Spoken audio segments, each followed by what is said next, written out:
Bismillahirrahmanirrahim. Alhamdulillahirabbil alamin. Wassalatu wassalamu ala asyrafil anbiya'i wal mursalin wa ala alihi wa sahbihi ajma'in. Assalamualaikum warahmatullahi wabarakatuh. Bersyukur kita ke Hadrat Yang Maha Kuasa dapat kita bersama-sama berkumpul dalam sidang webinar yang penuh barakah pada petang ini. Semoga kita sentiasa berada di dalam keberkatan dan keberadaannya, insya-Allah.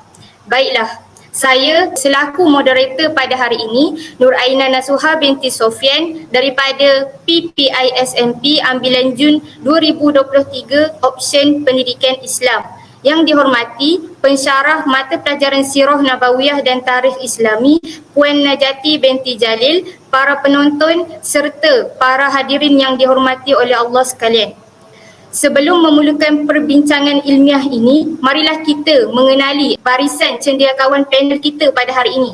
Antaranya, panel yang pertama, Nur Syardina binti Mahamah, panel yang kedua, Nurul Syakirah binti Kamrul, dan panel yang terakhir, Muhammad Afif Hatim bin Muhammad Zabidi. Untuk makluman, ketiga-tiga barisan ahli panel ini juga daripada Option Pendidikan Islam PPISMP Ambilan Jun 2023.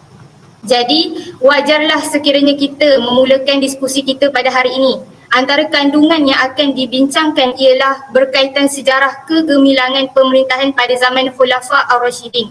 Seterusnya, dakwah dan juga sumbangan Sayyidina Abu Bakar As-Siddiq, Umar bin Al-Khattab, Uthman bin Affan dan Ali bin Abi Thalib. Dan yang terakhir adalah perbandingan pendidikan pada zaman Khulafa' Ar-Rasyidin dengan zaman kini.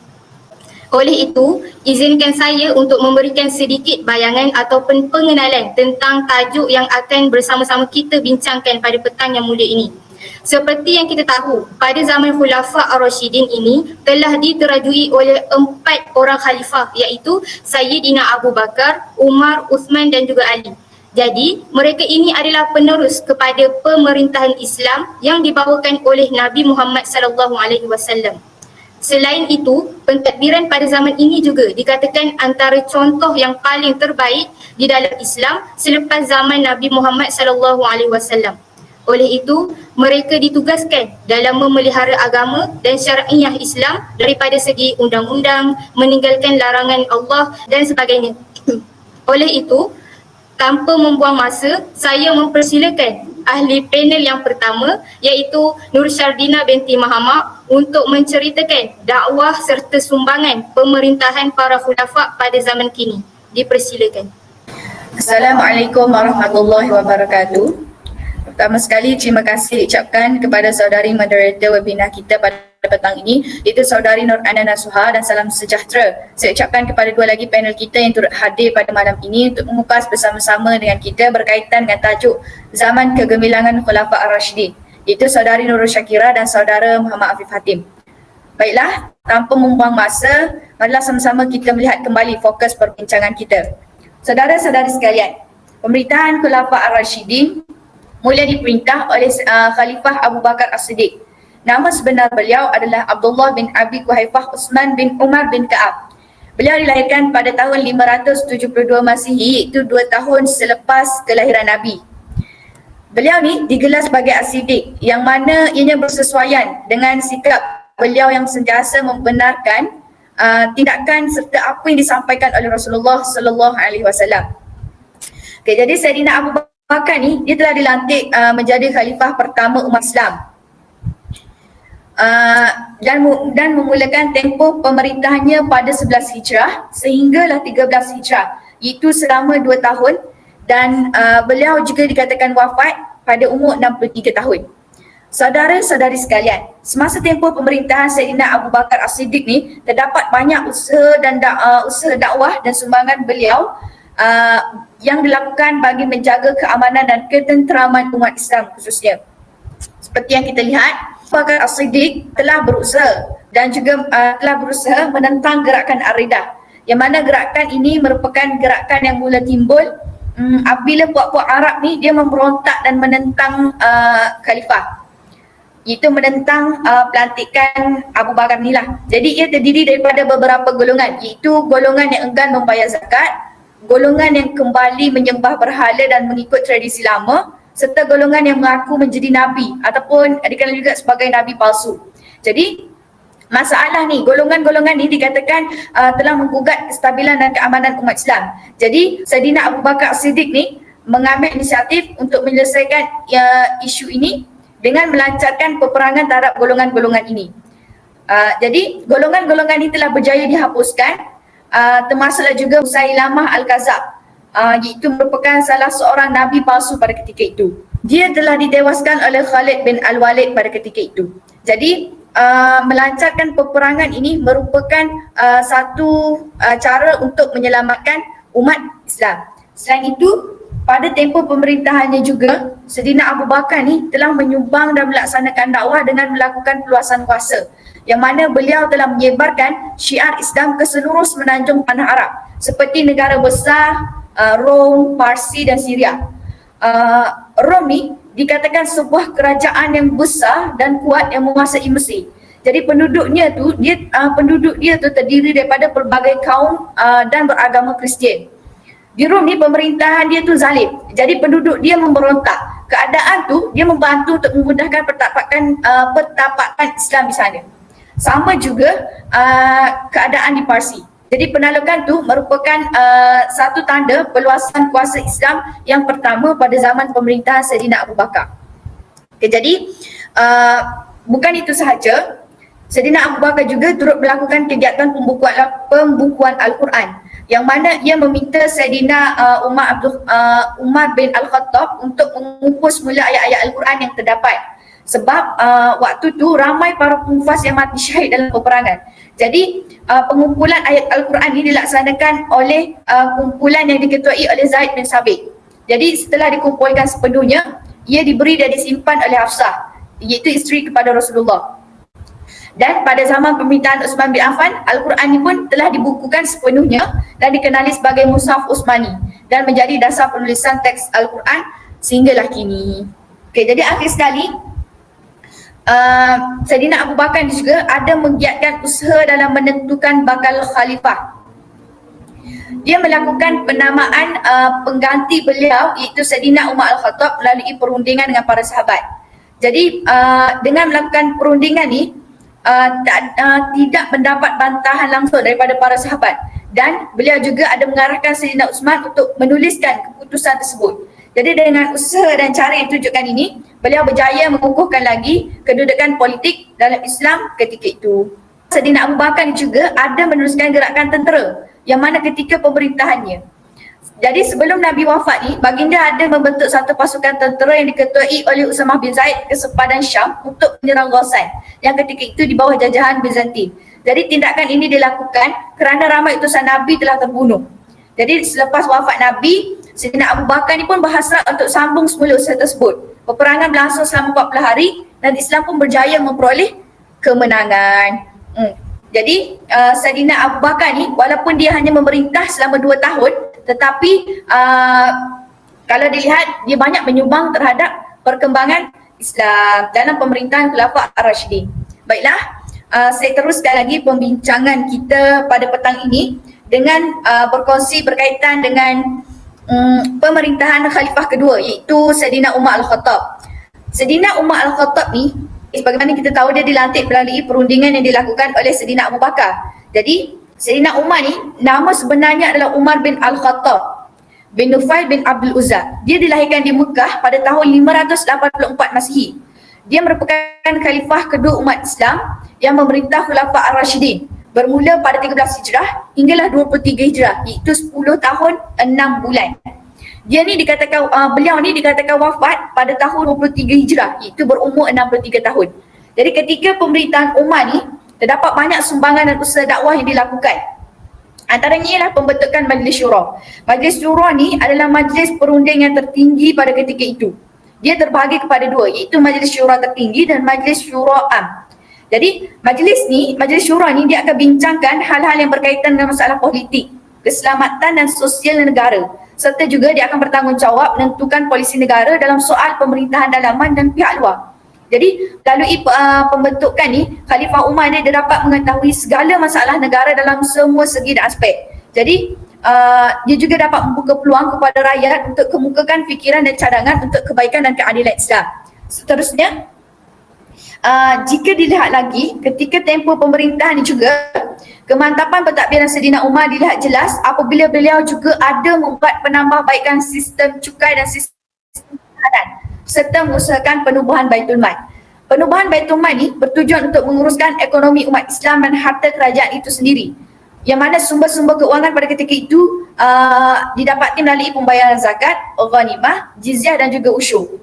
Jadi rasuah atau penyelewengan harta dapat dielakkan dalam pengurusan sekaligus dapat menjamin keadilan bagi semua pihak bila adanya penubuhan Baitul Mal. Okey, jadi saudara-saudari sekalian, ketika pemerintahan Saidina Umar ini juga takwim hijrah juga mula dicipta dan diasaskan olehnya. Jadi tahun hijrah Rasulullah ke Madinah adalah tarikh permulaan kiraan kalender hijrah tersebut. Jadi dengan adanya takwim hijrah ini, ia memudahkan lagi catatan peristiwa-peristiwa yang selepasnya, dan jika dilihat lebih jelas, ia juga memberi manfaat dan memudahkan kita umat Islam untuk mengingati sesuatu peristiwa yang penting seperti peristiwa Isra Mi'raj, nuzul Al-Quran dan sebagainya. Dan akhir sekali, Saidina Umar juga ada mengusahakan penambahbaikan dalam sistem pendidikan, yang mana beliau ada merancang satu pembelajaran Al-Quran dan ilmu pengetahuan di sekolah-sekolah dan menjadikan masjid juga berperanan sebagai pusat pengajaran. Dia meningkatkan lagi infrastruktur yang ada serta ada juga menempatkan imam serta muazzin untuk menggerakkan aktiviti-aktiviti pengajaran tersebut. Jadi beliau juga ada menetapkan supaya umat Islam ni dan juga tentera Islam belajar sekurang-kurangnya 5 surah dari ayat Al-Quran, iaitu surah Al-Baqarah, An-Nisa, Al-Ma'idah, Al-Hajj dan juga surah An-Nur. Jadi usaha ini sedikit banyak adalah untuk bertujuan untuk memantapkan lagi penghayatan umat Islam terhadap Al-Quran dan menekankan mereka supaya berpegang teguh dengan ajaran-ajaran dan perintah yang terdapat dalam Al-Quran. Jika dilihat keseluruhannya, di sini dapat saya simpulkan pemerintahan Saidina Umar dan Saidina Abu Bakar yang amatlah hebat dari segi pengurusannya dalam memerintah. Dan apa yang paling penting dapat kita lihat bahawa usaha yang dilakukan itu dapat menjamin Islam untuk berkembang dengan baik, harmoni dan aman damai. Maka saya rasa itu sahaja perkongsian saya pada hari ini. Saya serahkan kembali kepada moderator kita untuk meneruskan perbincangan selanjutnya. Terima kasih kepada saudari Sardina yang telah menerangkan berkaitan dakwah serta jasa yang diberikan oleh Sayyidina Abu Bakar As-Siddiq dan juga Sayyidina Umar bin Al-Khattab. Seterusnya, kita menjemput saudari Nurul Syakirah binti Kamrul selaku panel yang kedua untuk meneruskan pula pada topik yang sama, iaitu berkaitan dakwah dan juga sumbangan Khalifah Uthman bin Affan serta Khalifah Ali bin Abi Talib pada zaman Khulafa Ar-Rasyidin. Dipersilakan. Bismillahirrahmanirrahim. Assalamualaikum warahmatullahi wabarakatuh. Okay, terima kasih kepada saudari moderator yang cantik manis pada hari ini, saudari Nasuha, dan tidak lupa juga kepada dua panel yang turut hadir pada hari ini, iaitu saudari Syardina dan juga saudara Afif.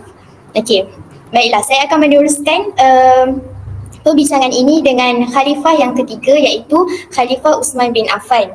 Jadi sebelum saya masuk dengan lebih mendalam tentang khalifah ini, sukalah saya untuk menerangkan sedikit sebanyak biodata beliau. Kerana kalau ikut pepatah lah, tak kenal maka tak cinta. Okey. Nama diberi untuk Khalifah Uthman bin Affan ni, nama penuh dia ialah Uthman bin Affan bin Abi Al-As bin Umayyah bin Abdul Syam bin Abdul Manaf. Dan beliau mempunyai gelaran Zunnurain, yang mana gelaran ini diberikan kerana beliau telah mengahwini dua puteri Nabi, iaitu Ruqayyah dan juga Ummu Kalsum. Dan tarikh lahir Khalifah Sayyidina Uthman ni ialah pada tahun 576 Masihi di Taif, yang mana tahun ke-6 selepas tahun gajah. Dan sifat beliau ialah dermawan, pemalu, sabar, taat beribadah dan juga penyayang. Dan tugas beliau ialah seorang penulis wahyu dan juga beliau mengisytiharkan Bi'rul Rum kepada kaum muslimin. Seterusnya saya pergi kepada dakwah dan sumbangan beliau. Yang pertama ialah beliau meluaskan wilayah Islam. Yang mana wilayah Islam ni dia bertambah luas hingga ke Kabul iaitu bahagian timur Asia dan juga Maghribi iaitu bahagian utara Afrika. Yang mana kalau kita tahu apabila luasnya wilayah Islam maka luaslah penyebaran agama Islam tersebut. Jadi beliau juga berjaya menumpaskan pemberontakan dengan kekuatan yang dimiliki. Kekuatan yang dimiliki oleh siapa? Oleh angkatan kaum muslimin terselah sehingga menundukkan pasukan Byzantine yang menguasai laut ketika itu. Jadi apabila penaklukan telah berlaku, maka laluan laut Mediterranean terletak di bawah penguasaan Islam. Jadi yang kedua ialah memelihara kesucian Al-Quran. Yang mana kalau kita tahu Al-Quran ni dia ditulis dalam bahasa Arab. Dan pada masa itu, bahasa ini merupakan bahasa asing bagi jutaan manusia yang memeluk Islam. Pada ketika itulah, jadi apabila mereka ni membaca mushaf Al-Quran, maka bacaan mereka tu menimbulkan kekeliruan dari sudut bacaan, yakni qiraah, disebabkan oleh tulisan dan salinan yang berbeza. Kenapa berlakunya tulisan dan salinan yang berbeza ni? Kerana mushaf terdapat di beberapa tempat. Maksudnya setiap tempat tu berlainan mushaf dia. Jadi untuk mengelakkan Al-Quran ni tercemar dari sudut tulisan dan bacaan, maka Khalifah Utsmani dia mengambil langkah untuk memusnahkan salinan-salinan yang terdapat di Syria, Basrah, Kufah, Mesir dan menetapkan cuma satu mushaf yang terdapat di Madinah sahaja yang diakui kesahihannya. Maksudnya yang benar, dan hal ini sekaligus menjadi satu-satunya mushaf tumpuan dan rujukan bagi kaum muslimin seluruhnya. Dan yang ketiga ialah tugas dakwah, yang mana Khalifah Utsmani dia menghabiskan banyak waktu dengan menyampaikan dakwah di kalangan orang-orang tawanan perang. Maksudnya apabila beliau melakukan Sayyidina Utsmani melakukan peperangan, mestilah ada orang tawanan kan. Jadi beliau ni menyampaikan dakwah kepada orang tawanan tersebut. Maksudnya dia mengambil peluang tersebut untuk menyampaikan dakwah Islam. Dan dengan perkara tersebut ramai bilangan daripada mereka ni memeluk Islam, dan di samping itu beliau ni juga mengajar fiqh kepada penganut-penganut Islam dan juga menunjukkan jemaah tentang cara-cara mengambil wuduk dengan sempurna. Dan yang terakhir ialah percukaian dan perbendaharaan, yang mana pendapatan hasil cukai ini untuk pembendaharaan meningkat dan digunakan sebaiknya demi kepentingan dan kebajikan rakyat. Maksudnya kat sini Sayyidina Utsmani dia tak pentingkan diri sendiri untuk diri sendiri, dia lebihkan atau mementingkan rakyat beliau, dan imbuhan ditambah untuk pelbagai peringkat dan golongan rakyat. Dan pada bulan Ramadan juga orang-orang miskin atau mereka yang memerlukan disediakan makanan untuk berbuka puasa. Dan peruntukan perbelanjaan bangunan diambil dari wang perbendaharaan untuk membina jalan, untuk membina jambatan, masjid, projek perumahan dan juga kelengkapan tentera. Dan akhirnya beliau merupakan khalifah pertama yang mengambil keputusan bagi pembiayaan tetap untuk para muazzin. Dan saya teruskan lagi dengan khalifah yang terakhir, iaitu Khalifah Ali bin Abi Talib, yang mana nama diberi Ali bin Abi Talib bin Abdul Muttalib bin Hashim bin Abdul Manaf bin Qasi bin Kalab. Beliau Khalifah Ali ni lahir pada tahun ke-10 sebelum kerasulan Nabi Muhammad SAW, dan beliau mempunyai sifat pemberani, boleh dipercayai, rela berkorban, memiliki pengetahuan yang tinggi dan sederhana. Dan kelebihan beliau ialah beliau ni merupakan kanak-kanak pertama yang memeluk Islam dan didoakan karamallah wajhu, kerana beliau ni tidak pernah menyembah berhala. Jadi saya teruskan kepada dakwah dan sumbangan Khalifah Ali bin Abi Talib. Sumbangan yang pertama ialah sanggup menerima jawatan khalifah dalam keadaan kegoyahan. Tapi beliau ni sanggup menerima jawatan pemimpin tertinggi kerajaan Islam pada ketika itu, walaupun pada masa itu berlaku kegoyahan di mana bermulanya titik pertukaran politik negara Islam yang bercelaru apabila ramai pihak yang berebut untuk berkuasa dan menjadi ketua. Dan Sayyidina Ali ni bersungguh-sungguh untuk bersungguh-sungguhlah untuk mendapat jawatan tersebut sehingga dibunuh kerana untuk mengekalkan keamanan dalam negara Islam yang telah dibina oleh junjungan mulia Nabi Muhammad sallallahu alaihi wasallam. Dan sumbangan yang kedua ialah beliau telah menghentikan peperangan di antara umat Islam, yang mana beliau bermati-matian dalam usaha untuk mengekalkan kestabilan dan keharmonian negara. Contoh, dalam satu peperangan saudara iaitu Perang Siffin, walaupun tentera ni hampir mencapai kemenangan dalam peperangan tersebut, tetapi disebabkan oleh ada dalam kalangan pihak musuh ni yang rela mengangkat Al-Quran, maka beliau ni sanggup menghentikan peperangan tersebut dan memulakan proses perundingan. Maksudnya, dia lebih mementingkan Al-Quran dan untuk menghentikan peperangan di antara umat Islam tersebut. Dan yang ketiga ialah beliau membina markas tentera di Parsi dan Syria. Sebab apa? Sebab beliau ni sangat mengutamakan keharmonian dan kedamaian. Jadi walaupun harmoni dan damai, beliau tidak lupa untuk mempertahankan negara. Dan yang terakhir ialah meneruskan cukai jizyah kepada kaum zimmi, yang mana untuk mengembangkan sistem ekonomi negara, kutipan jizyah diteruskan. Kalau nak tahu, jizyah ni ialah kutipan yang dikenakan kepada orang bukan Islam atas perjanjian yang tertentu. Dan perkara ini dinyatakan dalam surat yang dihantar kepada Al-Ashtar, dan Khalifah Ali meminta beliau untuk mengikat perjanjian dengan golongan zimmi untuk mengenakan jizyah kepada mereka. Dan golongan zimmi ni ialah golongan yang bukan Islam tetapi ada perjanjian dengan orang Islam, macam tu.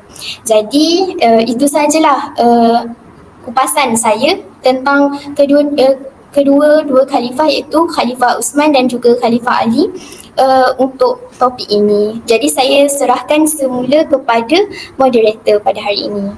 Terima kasih kepada saudari Syakira yang telah memberikan penerangan mengenai topik ini. Oleh itu, izinkan saya untuk memberikan ulasan mengenai sumbangan para khalifah ini dalam memastikan kegemilangan pada zaman itu. Seperti yang kita dengar tadi, para khulafa ar-Rasyidin ini telah mencurahkan jasa daripada pelbagai perkara, terutamanya berdasarkan dakwahnya seperti menentang gerakan riddah, iaitu golongan yang keluar daripada Islam. Selain daripada itu, menubuhkan Baitul Mal yang berperanan untuk menyelenggarakan segala sumber pendapatan kerajaan. Seterusnya, kita juga ingin mengetahui apakah perbezaan atau perbandingan pendidikan pada zaman Khulafa ar-Rasyidin ini dengan pendidikan pada zaman kini. Tanpa membuang masa, saya menjemput panel yang ketiga, iaitu saudara Muhammad Afif Hatim bin Muhammad Zabidi untuk memberikan pencerahan berkaitannya. Dipersilakan. Baik, terima kasih kepada moderator kita iaitu Nasuha, dan tidak lupa juga kepada dua panel kita iaitu Nur Syardina dan juga Syakira atas kupasan yang diberikan dengan jelas dan terbaik. Sekarang giliran saya pula untuk memberikan kupasan yang lebih lanjut mengenai perbandingan pendidikan zaman Khulafa ar-Rasyidin dengan zaman kini. Kalau disebutkan di sini iaitu mengenai perbandingan sistem pendidikan zaman Khulafa ar-Rasyidin dan juga zaman kini. Bila sebut pada perbandingan, dia akan wujud persamaan dan juga perbezaan. Baik, sekarang kita akan tengok dulu kepada persamaan sistem pendidikan zaman Khulafa ar-Rasyidin dengan zaman sekarang. Yang pertama iaitu penggunaan pengajaran secara lisan. Dalam kedua-dua sistem pendidikan ini, pengajaran secara lisan telah digunakan sebagai kaedah utama untuk menyampaikan sesuatu ilmu yang bermanfaat. Sejak zaman dahulu lagi kita tahu penyampaian ilmu ini dilakukan secara lisan, iaitu setiap ilmu yang disampaikan itu dilakukan secara lisan, yang disampaikan sama ada oleh Rasulullah sendiri, ulama-ulama. Jadi pengajaran secara lisan ini diteruskan sehingga sekarang. Itu kalau dulu pendidikan dilakukan di masjid ataupun madrasah ataupun pondok-pondok yang akan mengajar. Sekarang pun diteruskan lagi, iaitu di sekolah, kalau peringkat rendahan. Kalau di peringkat atas sikit di universiti, kita tetap menggunakan pengajaran secara lisan. Baik, persamaan yang kedua pula iaitu fokus pada pendidikan moral dan etika. iaitu kita nak fahamkan dengan lebih lanjut pendidikan moral dan etika ni, iaitu berkenaan dengan akhlak ataupun adab. Itu penekanan kepada adab dan akhlak kita dalam pengajaran ataupun pembelajaran kita. Iaitu sistem pendidikan zaman Khulafa' Ar-Rasyidin dan masa kini sama-sama menekankan pentingnya pembangunan moral etika dalam pendidikan. Dan zaman dahulu pun adab ini adalah satu penekanan yang penting sebelum kita menuntut ilmu. Jadi pada zaman sekarang pun adab ini merupakan salah satu perkara penting, iaitu moral dan etika ini diletakkan dahulu sebelum kita untuk menuntut ilmu.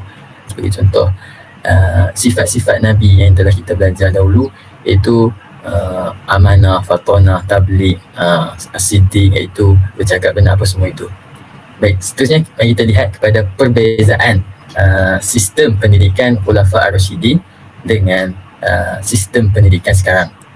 Perbezaan yang telah timbul, iaitu yang pertama kita lihat di sebelah kanan dahulu, iaitu accessibility pendidikan. Iaitu pendidikan zaman Khulafa' Ar-Rasyidin ini mungkin lebih terhad dalam hal accessibility dan keperluan pendidikan formal, manakala pendidikan masa kini telah memperluaskan accessibility-nya kepada lebih ramai melalui sistem pendidikan umum ataupun swasta, serta perkembangan teknologi pendidikan seperti pembelajaran dalam talian. Jadinya accessibility ni secara mudah untuk kita faham, iaitu kemudahan yang telah disediakan pada masa kini berbanding zaman Khulafa' Ar-Rasyidin. Mungkin pada zaman Khulafa' Ar-Rasyidin dulu terdapat kesusahan ataupun rintangan yang timbul apabila seseorang itu ingin menuntut ilmu secara formal. Jadi pada zaman sekarang ini pendidikan secara formal telah diwujudkan, iaitu telah wujud sekolah, lepas tu telah wujud tenaga-tenaga pengajar di sekolah untuk mengajar murid-murid sekarang. Penggunaan teknologi juga telah berkembang dan digunakan dalam sistem pendidikan sekarang, iaitu sebagai contoh, iaitu pembelajaran dalam talian. Perbezaan kedua yang dapat kita lihat iaitu kurikulum. Kurikulum ni iaitu perkara yang telah ditetapkan dalam standard pembelajaran untuk setiap murid. Kurikulum sistem pendidikan zaman Khulafa' Ar-Rasyidin terdahulu lebih tertumpu kepada ilmu agama Islam, iaitu belajar fiqh, tauhid, hadis, mentafsir Al-Quran. Manakala sistem pendidikan masa kini dia menawarkan kurikulum akademik pula yang lebih pelbagai, termasuklah seperti sains, matematik dan lain-lain. Bukan bermaksud sistem pendidikan sekarang tidak menekankan berkenaan dengan agama Islam. Sistem pendidikan sekarang turut ada silibus yang memasukkan subjek dini, iaitu fiqh, sirah, akhlak, apa semua itu tetap diteruskan, tetapi ditambahkan pula akademik, maksudnya selari antara agama dan juga dunia tu. Okay. Perbezaan yang ketiga pula adalah berkenaan dengan kaedah pengajaran, iaitu cara pengajaran dan pendekatan yang digunakan untuk menyampaikan ilmu telah berubah dengan pada masa sekarang ini penggunaan teknologi dan kaedah pengajaran moden dalam sistem pendidikan. Sebagai contoh, kita boleh ambil dulu disampaikan ilmu di masjid, ulama-ulama menyampaikan dan para pelajar mentelaah dan hafaz apa semua itu kan. Sekarang ini penggunaan teknologi telah berkembang. Jadi kemajuan teknologi ini telah membawa perubahan kepada sistem pendidikan. Sebagai contoh, penggunaan Google sebagai platform untuk murid-murid ini untuk mencari maklumat tambahan dalam pembelajaran. Selain itu, penggunaan teknologi di sekolah, iaitu sekarang ini kebanyakan sekolah telah menggunakan smart TV, LCD dalam pembelajaran supaya dapat menarik minat murid-murid itu untuk mempelajari sesuatu subjek mata pelajaran itu dengan lebih mendalam. Jadi perubahan sistem pendidikan ini telah mengikut trend, iaitu seiring dengan perubahan teknologi yang telah berlaku pada masa kini, iaitu era revolusi industri 4.0. Jadi saya rasa itu antara sedikit sebanyak perkongsian saya berkenaan dengan perbandingan sistem pendidikan zaman Khulafa' Ar-Rasyidin dengan sistem pendidikan pada masa kini. Jadi saya serahkan kepada moderator kita. Masya Allah, hebat sekali penerangan serta jawapan yang dilontarkan oleh saudara sebentar tadi. Oleh itu, sebelum kita melangkah ke garisan penamat webinar kita pada hari ini, izinkan saya untuk membuat kesimpulan berdasarkan apa yang telah dikongsikan oleh saudara Afif sebentar tadi. Jadi, antara persamaan pendidikan pada kedua-dua zaman ini ialah kebanyakannya melakukan pengajaran melalui kaedah lisan, iaitu inisiatif yang paling berkesan dalam menyampaikan sesuatu ilmu yang bermanfaat. Di samping itu, wujud pula perbezaannya, iaitu terdapat teknik pembelajaran yang sedikit berbeza daripada sudut penyampaian ilmu dalam menggunakan teknologi yang moden pada masa sekarang. Alhamdulillah, kita sudah sampai ke penghujungnya. Terima kasih sekali lagi atas perkongsian-perkongsian ilmu yang cukup mantap dan intelektual sekali daripada panel-panel kita, Saudari Syardina, Saudari Syakirah dan juga Saudari Afif. Semoga dengan perkongsian ini sama-sama dapat kita perluaskan ilmu dengan lebih mendalam mengenai zaman kegemilangan Khulafa' Ar-Rasyidin. Apa yang boleh saya katakan, dalam Islam juga sendiri telah mempunyai sistem pemerintahan yang sistematik dalam mengendalikan kesejahteraan sesebuah negara. Tambahan pula, penekanan terhadap agama Islam kepada masyarakat dapat melahirkan lebih ramai lagi umat Islam dalam mempertahankan agama Allah. Wallahu alam, segala yang buruk itu datang daripada kekurangan kami sendiri dan yang sempurna itu hanyalah milik Allah Subhanahu wa taala. Sekian, wabillahi taufiq wal hidayah. Wassalamualaikum warahmatullahi wabarakatuh.